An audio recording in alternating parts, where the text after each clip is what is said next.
कहानियों की क्यारी में आज की कहानी है मुंशी प्रेमचंद द्वारा लिखित कहानी ठाकुर का कुआं। जोखू ने लोटा मुंह से लगाया तो पानी में सख्त बदबू आई। गंगी से बोला, यह कैसा पानी है, मारे बास के पिया नहीं जाता, गला सूखा जा रहा है और तू सड़ा पानी पिलाए देती है। गंगी प्रतिदिन शाम पानी भर लिया करती थी। कुआं दूर था, बार बार जाना मुश्किल था। कल वह पानी लाई तो उसमें बदबू बिल्कुल न थी। आज पानी में बदबू कैसी? लोटा नाक से लगाया तो सचमुच बदबू थी। जरूर कोई जानवर कुएं में गिरकर मर गया होगा, मगर दूसरा पानी आवे कहाँ से? ठाकुर के कुएं पर कौन चढ़ने देगा? दूर से लोग डांट बताएंगे। साहू का कुआं गांव के उस सिरे पर है, परंतु वहां भी पानी कौन भरने देगा? कोई तीसरा कुआं गांव में है नहीं। जोखू कई दिन से बीमार है। कुछ देर तक तो प्यास रोके चुप पड़ा रहा, फिर बोला, अब तो मारे प्यास के रहा नहीं जाता, ला थोड़ा पानी नाक बंद करके पी लूं। गंगे ने पानी न दिया। खराब पानी पीने से बीमारी बढ़ जाएगी, इतना जानती थी, परंतु यह न जानती थी कि पानी को उबाल देने से उसकी खराबी जाती रहती है। बोली, यह पानी कैसे पियोगे? न जाने कौन जानवर मरा है। कुएं से मैं दूसरा पानी लाए देती हूँ। जोखू ने आश्चर्य से उसकी ओर देखा। पानी कहाँ से लाएगी? ठाकुर और साहू के दो कुएं हैं, क्या एक लोटा पानी न भरने देंगे? हाथ पांव तुड़वा आएगी और कुछ न होगा। बैठ चुपके से, ब्रह्म देवता आशीर्वाद देंगे। ठाकुर लाठी मारेंगे, साहू जी एक के पास लेंगे। गरीबों का दर्द कौन समझता है? हम तो मर भी जाते हैं तो कोई द्वार पर झांकने नहीं आता। कंधा देना तो बड़ी बात है, ऐसे कुएं में पानी भरने देंगे? इन शब्दों में कड़वा सत्य था।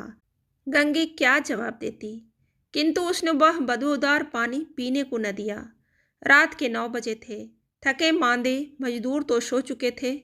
ठाकुर के दरवाजे पर 10-5 बेफिक्रे जमा थे।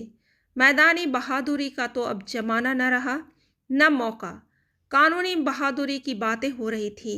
कितनी होशियारी से ठाकुर ने थानेदार को एक खास मुकदमे में रिश्वत दी और साफ निकल गए।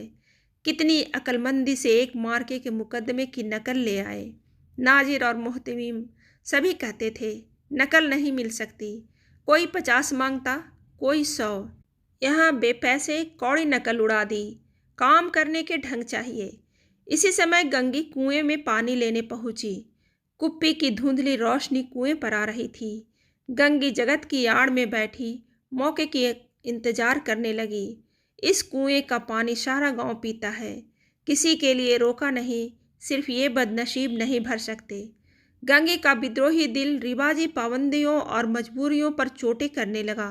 हम क्यों नीच हैं और ये लोग क्यों ऊंच हैं? इसलिए कि ये लोग गले में धागा डाल देते हैं। यहाँ तो जितने हैं एक से एक छठे हैं। चोरी ये करें, जाल फरेब ये करें, झूठे मुकदमे ये करें। अभीश ठाकुर ने तो उस दिन बेचारे गडेड़िए की भेड़ चुरा ली थी और बाद में मारकर खा गया। इन्हीं पंडित जी के घर में तो 12 मास जुआ होता है। यही साहू जी तो घी में तेल मिलाकर बेचते हैं। काम करा लेते हैं, मजूरी देते नानी मरती है। किस किस बात में हमसे ऊंचे हैं? हम गली गली चिल्लाते नहीं कि हम ऊंचे हैं, हम ऊंचे हैं। कभी गांव में आ जाती हूँ तो रस भरी आंखों से देखने लगते हैं, जैसे सबकी छाती पर सांप लौटने लगता है। परंतु घमंड यह कि हम ऊंचे हैं। कुएं पर किसी के आने की आहट हुई। गंगे की छाती धक धक करने लगी। कहीं देख ले तो गजब हो जाए, एक लात भी तो नीचे न पड़े। उसने घड़ा और रस्सी उठा ली और झुक कर चलती हुई एक वृक्ष के अंधेरे साए में जा खड़ी हुई। कब इन लोगों को दया आती है किसी पर?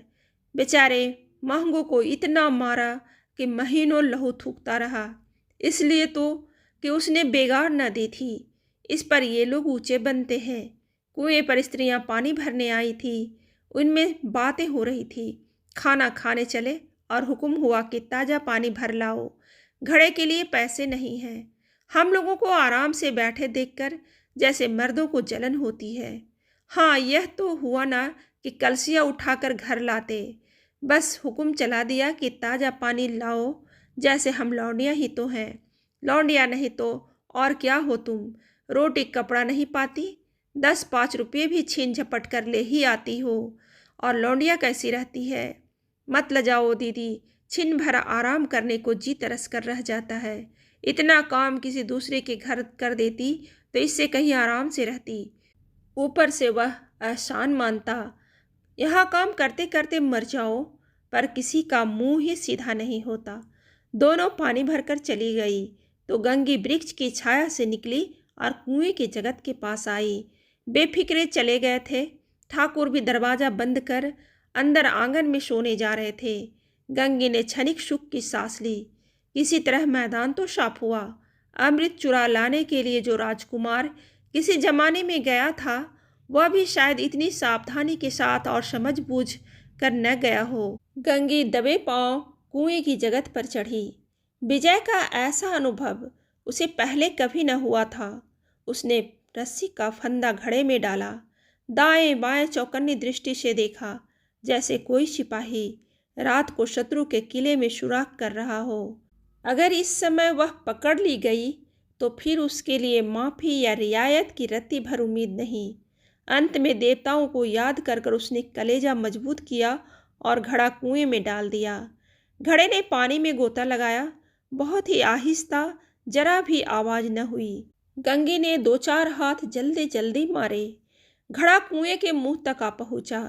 कोई बड़ा सहजोर पहलवान भी इतनी तेजी से न खींच सकता था। गंगी झुकी कि घड़े को पकड़कर जगत पर रखे कि एकाएक ठाकुर साहब का दरवाज़ा खुल गया। शेर का मुंह इससे अधिक भयानक न होगा। गंगी के हाथ से रस्सी छूट गई। रस्सी के साथ घड़ा धड़ाम से पानी में गिरा और कई क्षण तक पानी में हिलकोरों की आवाज़ सुनाई देती रही। ठाकुर कौन है पुकारते हुए कुएं की तरफ आ रहे थे और गंगी जगत से कूदकर भागी जा रही थी। घर पहुंचकर देखा कि जोखू लोटा मुंह से लगाए वही मैला गंदा पानी पी रहा है।